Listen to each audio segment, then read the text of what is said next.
ವಯನಾಡು ಸಂತ್ರಸ್ತರಿಗೆ ಶೇಖರಿಸಿದ್ದ ಆಹಾರ ಕಿಟ್ಗಳು ಮಾರಾಟ ಮಾಡಿಲ್ಲ. ಸಾಮಾಜಿಕ ಜಾಲತಾಣಗಳಲ್ಲಿ ಹರಿಯುತ್ತಿರುವ ಅಪಪ್ರಚಾರ ಸುಳ್ಳು. ಮಂಗಲ್ಪಾಡಿ ಗ್ರಾಮ ಪಂಚಾಯಿತಿ ಅಧಿಕೃತರಿಂದ ಸ್ಪಷ್ಟನೆ.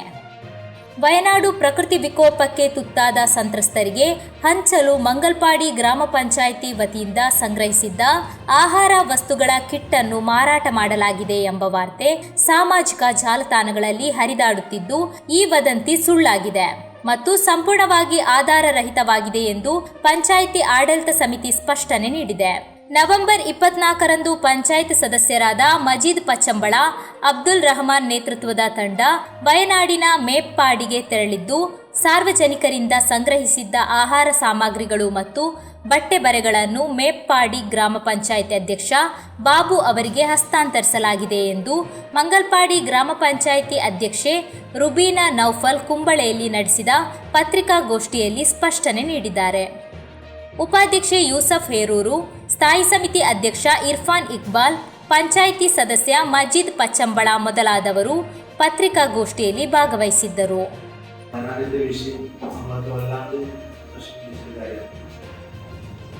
അതുമായി ബന്ധപ്പെട്ടുകൊണ്ടാണ് പല പഞ്ചായത്തുകളും നടന്നതിന് മുമ്പാണ് മംഗൽപാടി ഗ്രാമപഞ്ചായത്തിൽ ദുരിതാശ്വാസ പ്രവർത്തനം ഇറങ്ങിയത്.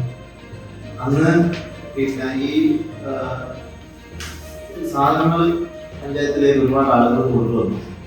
അങ്ങനെ പഞ്ചായത്തിൽ അത് ശേഖരിച്ചു വെക്കുകയും പഞ്ചായത്തിൽ നിന്ന് ഈ സാധനങ്ങൾ നമ്മൾ പിന്നെ കൃത്യമായി എന്തൊക്കെ സാധനങ്ങളാണ് പഞ്ചായത്തിലേക്ക് എത്തിയത്, കാരണം ആധികാരികമായി ഇങ്ങനെ ഏതെങ്കിലും സാധനം വന്നു എന്ന് പറയുന്നില്ല, മറിച്ച് പഞ്ചായത്തിലേക്ക് വന്ന, അതായത് 30/9/2024 തീരുമാനപ്രകാരം നമ്മൾ അന്ന് എന്തൊക്കെ സാധനങ്ങളാണ് കളക്ട് ചെയ്തിട്ടുള്ളത് എന്നുള്ളതിന്റെ ഭരണസമിതി തീരുമാനമാണ്.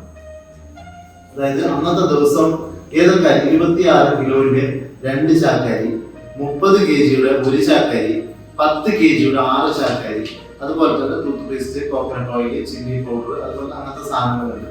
അതുപോലെ തന്നെ പിന്നെ ടീ പൗഡർ ഉണ്ട് 1 kg, അതുപോലെ തന്നെ 3 കിലോയുടെ ഷുഗർ, അതുപോലെ തന്നെ ബിസ്ക്കറ്റ് 144 പാക്കറ്റ് ബിസ്ക്കറ്റ്, 5 രൂപയുടെ ബിസ്ക്കറ്റ് ആണ്. മറ്റു പിന്നെ ഷുഗർ 10 കിലോ ഷുഗർ ഉണ്ട്. ഡ്രസ് ഉണ്ട്, 8 പാക്കറ്റ് ഡ്രസ് ഉണ്ട്. അതായത് ഒന്നും പിന്നെ എടുത്തു പറയേണ്ടത് പാക്കഡ് ആയ ഡ്രസ് ആയിരുന്നു. അതായത് നല്ല സീൽ ചെയ്ത ഒരുപാട് ഉൾപ്പെടെയിലെ ഒരുപാട് വ്യാപാരികൾ അവർക്ക് വയനാട്ടിലേക്ക് കൊടുക്കാൻ വേണ്ടി തന്ന ഡ്രസ്സുകളായിരുന്നു, നല്ല ഡ്രസ്സുകളായിരുന്നു. പിന്നെ പില്ലോ, അതുപോലെ തന്നെ സാനിറ്ററി പാഡ്, പിന്നെ ലേഡീസ് പിന്നെ ഷോൾ, അതുപോലെ തന്നെ ബെഡ്ഷീറ്റ്, ബാത്ത് ഈ സാധനം തീരുമാനം തന്നെ ഉണ്ടാകെ നമുക്ക് കൈമാറാം. അതായത് ഇത്ര സാധനങ്ങളാണ് പഞ്ചായത്തിന് വന്നത് എന്ന് ഭരണസമിതി നോക്കി അതിനെ വെരിഫൈ ചെയ്ത സാധനത്തിന്റെ തീരുമാനമാണ് മുമ്പിൽ തരുന്നത്. രണ്ടാമത്തെ വിഷയം, ഈ സാധനങ്ങൾ നമ്മൾ പിന്നെ കൃത്യമായ രീതിയിൽ അവിടെ ലഭിക്കുന്ന സോഷ്യൽ മീഡിയ ശ്രദ്ധിച്ചിട്ടുണ്ടാവും. ഈ സാധനങ്ങൾ പിന്നെ അഴിച്ചു മാറ്റി ഈ സാധനം എന്തായാലും നമുക്കറിയാം, പിന്നെ ലീഗ് എന്ന പ്രസ്ഥാനം, അതിനകത്ത് മുസ്ലിം ലീഗിനെ പ്രതിനിധീകരിക്കുന്ന നമ്മൾമാരാണ്. ഏതെങ്കിലും മറ്റൊരു രാഷ്ട്രീയ പാർട്ടി ഇറങ്ങുന്നതിന് മുമ്പ് കോടിക്കണക്കിന് രൂപ കളക്ഷൻ ചെയ്ത് സുതാര്യമായി കളക്ഷൻ ചെയ്തൊരു പാർട്ടിയുടെ പ്രതിനിധികളാണ്. നിങ്ങൾക്കൊക്കെ ഞങ്ങളൊക്കെ ഓണറേറിയത്തിൽ നിന്ന് കൊടുക്കാൻ പാർട്ടി ആഹ്വാനം ചെയ്തപ്പോൾ ഇരുകയും മറന്ന് നമ്മൾ അവരെ സഹായിച്ചു എന്നുള്ളതാണ്. ഇതിൽ നിന്ന് ഏതെങ്കിലും രൂപത്തിൽ അടിച്ചു മാറ്റാനോ അതൊക്കെ ഒരു എന്താ പറയാ ഒരു മനുഷ്യന് ഒരിക്കലും ചെയ്യാൻ പറ്റുന്നതാണ്. വയനാടിന്റെ ദുരന്തം നമ്മളൊക്കെ കൺമുമ്പിൽ കണ്ടതാണ്. ഇന്നും 40-50ഓളം പേര് ആളുകളെ ഭൂമിയിനടിയിൽ നിന്ന് കിട്ടാനും അത്രത്തോളം പ്രയാസം അനുഭവിക്കുന്നു. അങ്ങനെ ഒരു ആരോപണം. അത് മാത്രമല്ല, പിന്നെ പഞ്ചായത്ത്, അവിടുത്തെ പഞ്ചായത്ത് ബാബു ആയിരുന്നു അവിടുത്തെ പ്രസിഡന്റ്. ആ പ്രസിഡന്റിന് ഈ പിന്നെ സാധനങ്ങൾ നമ്മൾ ഒഫീഷ്യലായി അവിടെ കൈമാറുകയും ആ കൈമാറിയ ഉടനെ ബാബു അവരുടെ പഞ്ചായത്തിൽ നിന്ന് കൊടുക്കുന്ന ഒരു സാക്ഷ്യപത്രമാണ് നിങ്ങളുടെ മുമ്പിൽ തരാൻ പോകുന്നത്. ഈ സാക്ഷ്യപത്രം ബാബു അവിടെ, ഞാൻ പിന്നെ ഷെരീഫ് വന്നിട്ടില്ല, ഞങ്ങൾ 2 പേരാണ് അന്നത്തെ ദിവസം അവിടെ പോവുകയും അയാൾക്ക് കൈമാറുകയും. ഞായറാഴ്ചയായിരുന്നു ഞങ്ങൾ പോയത്. അന്ന് പഞ്ചായത്ത് ക്ലോസ് ആയിരുന്നു. അതിന്റെ ഇടയിൽ വന്ന ഒരു പ്രശ്നം എന്നുള്ളത്, ചില ആളുകൾക്കുള്ളിലുള്ള ഏറ്റവും വലിയൊരു സംശയം, ഇതെന്തിന് ഇത്ര ഡിലേ ചെയ്തു? സ്വാഭാവികമായിട്ടുള്ള സംശയം. ഞങ്ങൾ അന്ന് ഈ സാധനം കളക്ഷൻ ചെയ്തതിന് ശേഷം പഞ്ചായത്ത് കളക്ഷൻ ചെയ്തപ്പോൾ നിങ്ങളെല്ലാവരും മാധ്യമ പ്രവർത്തകരായിട്ടുള്ള ഈ കാര്യം അന്നൊരു പിന്നെ കലക്ടറേറ്റിൽ നിന്നൊരു മെസ്സേജ് വന്നു, മൊത്തത്തിൽ സാധനങ്ങൾ കളക്ഷൻ ചെയ്യേണ്ടായിരുന്നു പ്രചരണം.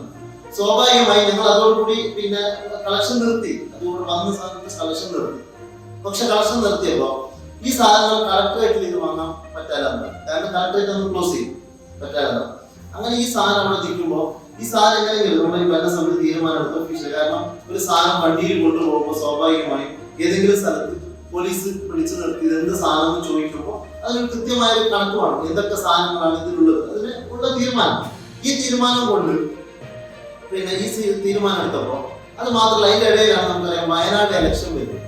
ഇലക്ഷൻ പെരുമാറ്റച്ചട്ടം വന്നാൽ സ്വാഭാവികമായും അവിടെ ഏതെങ്കിലും രൂപത്തിൽ നമുക്കറിയാം ഒരുപാട് വിവാദങ്ങൾ അതിന്റെ ഇടയിൽ ഉണ്ടായതാണ്. ഒരുപാട് സ്ഥലത്ത് നമുക്ക് കിറ്റ് പിടിച്ച കാര്യങ്ങളൊക്കെ ആ വയനാട് പിന്നെ ഇലക്ഷൻ പ്രമാണിച്ചുകൊണ്ട് പെരുമാറ്റച്ചട്ടം നിലവിലെടുത്തുകൊണ്ടാണ് അന്നത് കൊണ്ടുപോകാൻ വൈകിയത്. പക്ഷെ ഇലക്ഷൻ കഴിഞ്ഞ അതായത് 23-ാം തീയതി തോന്നുന്നു റിസൾട്ട് വന്നത് 24-ാം തീയതി തന്നെ നമ്മൾ അവരെ ഏൽപ്പിച്ചു എന്നതുകൊണ്ട് അവിടുത്തെ പ്രസിഡന്റ് തന്ന സാക്ഷ്യപത്രമാണ് നിങ്ങൾ കൈമാറുന്നത്. സ്വാഭാവികം സുതാര്യമാകും. നമുക്കിത് ഒരു പഞ്ചായത്ത് ആരെങ്കിലും ഒരാൾ സോഷ്യൽ മീഡിയയിൽ ഇങ്ങനെ ഒരു ആവർത്തനം ഉണ്ടാക്കുമ്പോൾ ഒരു വിവാദം ഉണ്ടാക്കുമ്പോൾ സാധാരണക്കാരായ ആളുകൾക്ക് ഇത് വല്ലാത്ത പ്രയാസം ഉണ്ടാവും. കാരണം ഇനി വരുന്ന ചിലപ്പോൾ ഭരണസമിതി ആയിരിക്കും ആളുകളൊക്കെ അവർക്കൊക്കെ ഇനി സാധനങ്ങൾ കൊടുക്കുമ്പോൾ ഒരു വിശ്വാസമില്ലാത്ത രൂപത്തിലേക്ക് പോകാൻ പറ്റുന്നത്. അതുകൊണ്ടാണ് സുതാര്യമാവണമെന്ന് ഇന്നലെ ആയിരുന്നു ഞങ്ങൾ പത്രസമ്മേളനം വിളിക്കാൻ വിചാരിച്ചത്. ഞാൻ പിന്നെ ഉച്ച കഴിഞ്ഞിട്ടാന്ന് തോന്നുന്നു വീഡിയോ പുറത്തിറങ്ങുന്നത്. അപ്പൊ തന്നെ പിന്നെ ഇന്ന് അന്ന് പറ്റാൻ സൺഡേ ഇല്ലാത്തത് കൊണ്ട് മൺഡേ വിളിക്കാം. ഇന്ന് വൈകുന്നേരമായിരുന്നു വിളിക്കാൻ വിചാരിച്ചു. പക്ഷെ എങ്കിലും അത് പെട്ടെന്നായിക്കോട്ടെ എന്നുള്ളത് കൊണ്ടാണ് ഇന്ന് രാവിലെ തന്നെ വന്നിട്ടുള്ളത്. ഇതിന്റെ തീരുമാനം ഉദ്ദേശിക്കുന്നത്